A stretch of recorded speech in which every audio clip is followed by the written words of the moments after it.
घर में देखा कि पूजन की तैयारी कर रहे हैं और खाने पीने का सब वस्तु बन रहा है। पूरी, खीर, हलवा, मलाई बर्फी, लड्डू,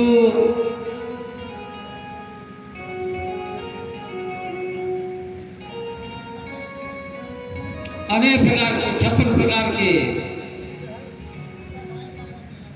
व्यंजन बन रहे हैं। तो भगवान कृष्ण ने पूछा, नंद बाबा, ये सब जो तैयार हो रहा है किसके लिए? बोले, बालक,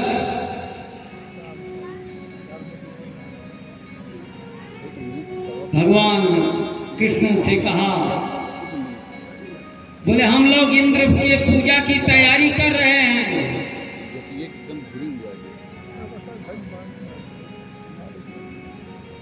बोले आप लोग ये जो पूजा कर रहे हो ये शास्त्र सम्मत है?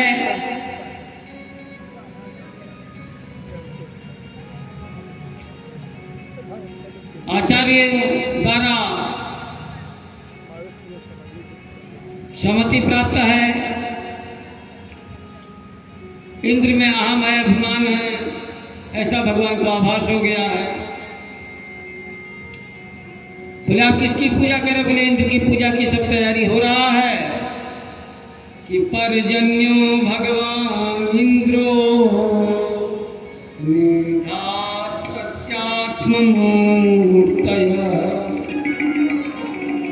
देवी वर्षन्ति भूतानां वेदनं जीवनं पयः। हम लोग सदा से इंद्र का पूजन करते चले आए हैं। हर साल हम लोग इंद्र का पूजा बड़े प्रेम से करते हैं, क्योंकि इंद्र देवता हैं और वो जल बरसाते हैं, हरा हरा घास उत्पन्न होता है। हमारे गांव, हमारे बछड़े हरा हरा घास चरते हैं, इसलिए हम सब इंद्र का पूजा करते हैं। तो भगवान ने कहा, नंद बाबा का क्या कभी इंद्र ने दर्शन भी दिया? बोले दर्शन तो कभी नहीं दिया, हम लोग बहुत साल से पूजा करते चले आए हैं।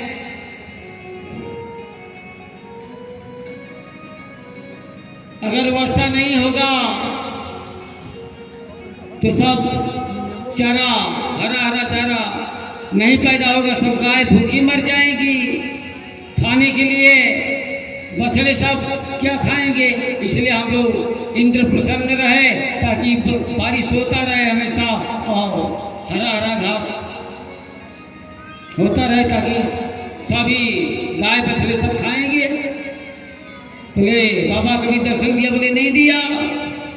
बोले नंद बाबा हमारा तो विचार है गिरिराज भगवान का पूजन किया जाए, ये साक्षात देवता हैं, साक्षात परमात्मा हैं, गिरिराज जी का पूजन करो। बाबा हमारा से विचार है। बोले जब उसने दर्शन नहीं दिया तो वो कौन सा देवता? कर्मणा जायते जंतु कर्मणैव विलीयते, सुखम दुखम भयम क्षेमम कर्मणैवाभिपद्यते। बोले बाबा साहब अपने सुख दुख का, अपने कर्म का भोगता है। अपने कर्म के कारण मान सम्मान, अपमान, सुख दुख, लाभ हानि सब होता है। हमारा विचार है गिरिराज जी का पूजन किया जाए। बोले बाबा कर्म ही परमात्मा की उपासना है, कर्म करते हुए भगवान की पूजा करो कि कर्मण्येवाधिकारस्ते मा फलेषु कदाचन। भगवान का तेरा जुर्म कर्म करने में तेरा अधिकार है, फल में नहीं। इसलिए नंद बाबा हमारा विचार है, हम सब लोग मिल करके नंद जी हम लोग गिरिराज जी का पूजन करें। जो इंद्र के लिए सामग्री आया था, 56 प्रकार का भोजन बनाया गया, 56 प्रकार का भोजन दिव्य बनाया गया। गिरिराज भगवान को भोग लगाने के लिए 56 प्रकार के सुंदर सुंदर व्यंजन तैयार किए गए।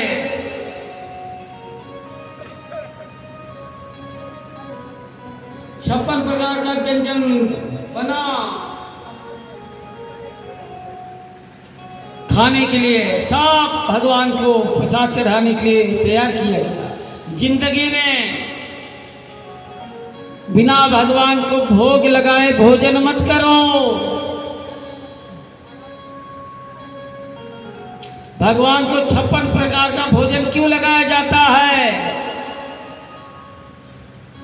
भगवान ने गोवर्धन पर्वत को 7 दिन तक उठा करके सभी 84 कोस के ब्रजवासियों का रक्षा किया था। इसलिए भगवान को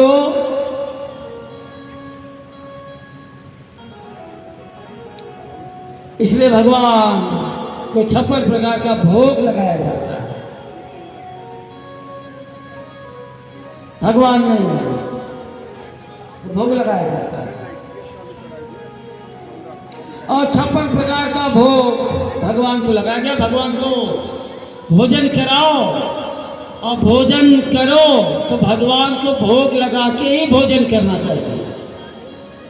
घर में भोजन बनाओ तो तुम्हारी निवेदित भोजन करही, तुम्हारी निवेदित भोजन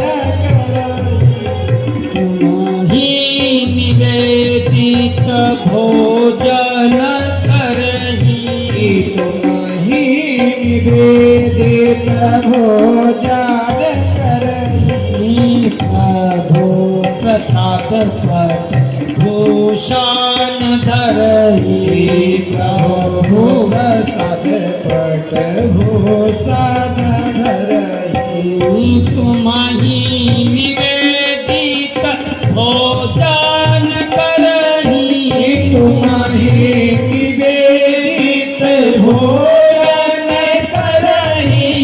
प्रभु प्रसाद पट भूषण धरही, प्रभु प्रसाद पट भूषण धरही। तो भगवान को भोग लगा करके ही भोजन करना चाहिए। जो भगवान को बिना भोग लगाए भोजन करता है वो पाप खाता है। जो दूसरे को दिए बिना, दूसरे खिलाए बिना स्वयं खाता है वो भी पाप खाता है। कि अन्ना विभवति भूतानि पर्जन्यादन्न संभव। बारिश होगा तब अन्न पैदा होगा।